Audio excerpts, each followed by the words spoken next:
शिराळ्यात यंदाच्या नागपंचमीमध्ये दुर्मिळ पांढऱ्या रंगाचा नाग ठरलाय आकर्षणाचा विषय।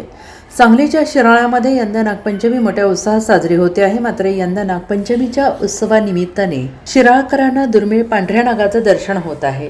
न्यायालयाच्या निर्देशाने नागपंचमी साजरी होत असताना केंद्र सरकारकडून मिळालेल्या विशेष परवानगीमुळे शैक्षणिक प्रबोधनासाठी 41 नागप्रेमींना नाग पकडण्याची परवानगी मिळाली होती। त्यामध्ये शिराळा येथील एका नागमंडळाला पांढऱ्या रंगाचा दुर्मिळ नाग सापडला आहे। हा नाग यंदाच्या नागपंचमीच्या उत्सवामध्ये सगळ्यांचा आकर्षणाचं केंद्र ठरलेला आहे।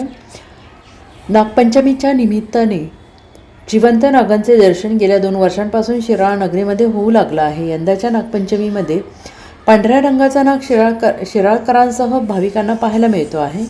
पांढऱ्या रंगाच्या नागाला पाहण्यासाठी मोठी गर्दी होते आहे। जगप्रसिद्ध असलेली नागपंचमी आज उत्साहाच्या ह्याच्यात साजरी होत आहे। आमच्या कच्चाडी युवा शक्ती नागराज मंडळाला अल्बिनो जातीचा पांढरा शुभ्र नाग आम्हाला सापडलेला आहे। ह्या नागाचं वैशिष्ट्य असं आहे की शेकडो वर्ष झालं आमच्या इथं नागपंचमी साजरी केली जाते, पण पांढरा शुभ्र नाग हा दुर्मिळ पद्धतीचा नाग पहिल्यांदाच आम्हाला इथं सापडलेला आहे। आणि या नागाची माहिती आम्ही शैक्षणिक पर्पजसाठी ह्याचा माहिती देऊन लोकांच्यात प्रबोधन करण्याचा या माध्यमातून प्रयत्न करतो आहे। त्याचबरोबर प्रबोधन करता करता आम्हाला नागदेवतेची पूजा करण्याची संधीसुद्धा या केंद्र शासनानं राज्य शासनानं उपलब्ध करून दिलेली आहे। त्याबद्दल मी सर्वप्रथम महायुती सरकारचं मी आभार व्यक्त करतो। आणि ह्या नागाबद्दल जेवढी काय प्रबोधन करता येईल ते आमच्या मंडळाच्या वतीनं आम्ही करणार। वैशिष्ट्य नागाचं वैशिष्ट्य असं आहे की हा दुर्मिळ पद्धतीचा अतिशय पांढरा शुभ्र नाग आहे। हा कित्येक म्हणजे लाखाच्या संख्येत एक म्हणजे दुर्मिळच असा भेटतो, त्या पद्धतीचा नाग आम्हाला इथं सापडलेला आहे। शेकडो वर्षाची परंपरा असलेली आपली 32 शिराळाची नागपंचमी, या 32 शिराळाच्या नागपंचमीसाठी परराज्यातून सुद्धा भाविक या ठिकाणी पूर्वी यायचे, कारण या ठिकाणी जिवंत नागाची पूजा व्हायची। परंतु काही कारणास्तव ही जिवंत नागाची पूजेला या ठिकाणी परवानगी मिळाली नाही, त्याला बंदी आली आणि मग कुठंतरी असणारी या नागपंचमीच्या सर्वच भाविकांची नाराजी या ठिकाणी होती।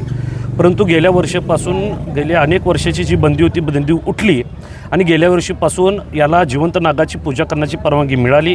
गेल्या वर्षी 21 नागांची पूजा करण्याची परवानगी आम्हाला सर्व मंडळांना मिळाली होती। यानंतर आता ह्या वर्षी 41 जिवंत नागांची पूजा करण्याची आम्हाला परवानगी ह्या वर्षी मिळालेली आहे। आणि याचा सातत्याने मी पाठपुरावा या ठिकाणी केंद्र सरकारबरोबर करत होतो आणि म्हणूनच नरेंद्रजी मोदी साहेब असतील, अमितजी शाह साहेब असतील आणि त्याच पद्धतीनं आमचे राज्याचे मुख्यमंत्री आदरणीय देवेंद्रजी फडणवीस साहेब असतील, वनमंत्री नाईक साहेब असतील, या सर्व मंडळींनी मिळून त्याच्यातून मार्ग काढला आणि आम्हाला 41 जिवंत नागाची पूजा करण्याची परवानगी मिळाली। म्हणून एक वेगळा उत्साहाचं वातावरण ह्या शिराळाच्या पंचक्रोशीमध्ये आहे आणि त्याच पद्धतीनं सर्व भक्तांमध्येही आहे। आणि म्हणून खऱ्या अर्थानं वेगवेगळ्या पद्धतीनं जसा देव वेगवेगळ्या ह्याच्यामध्ये दर्शन देत असतो, त्याच पद्धतीनं आता नागसुद्धा आम्हाला वेगवेगळ्या पद्धतीनं या ठिकाणी दर्शन देऊ लागलेलं आहे। आता बघितलं तर ह्या वर्षी आमच्या असणाऱ्या कच्चाडी युवा शक्तीचं जे नागराज मंडळ आहे, त्या नागराज मंडळांना पांढऱ्या नागानं दर्शन दिलेलं आहे।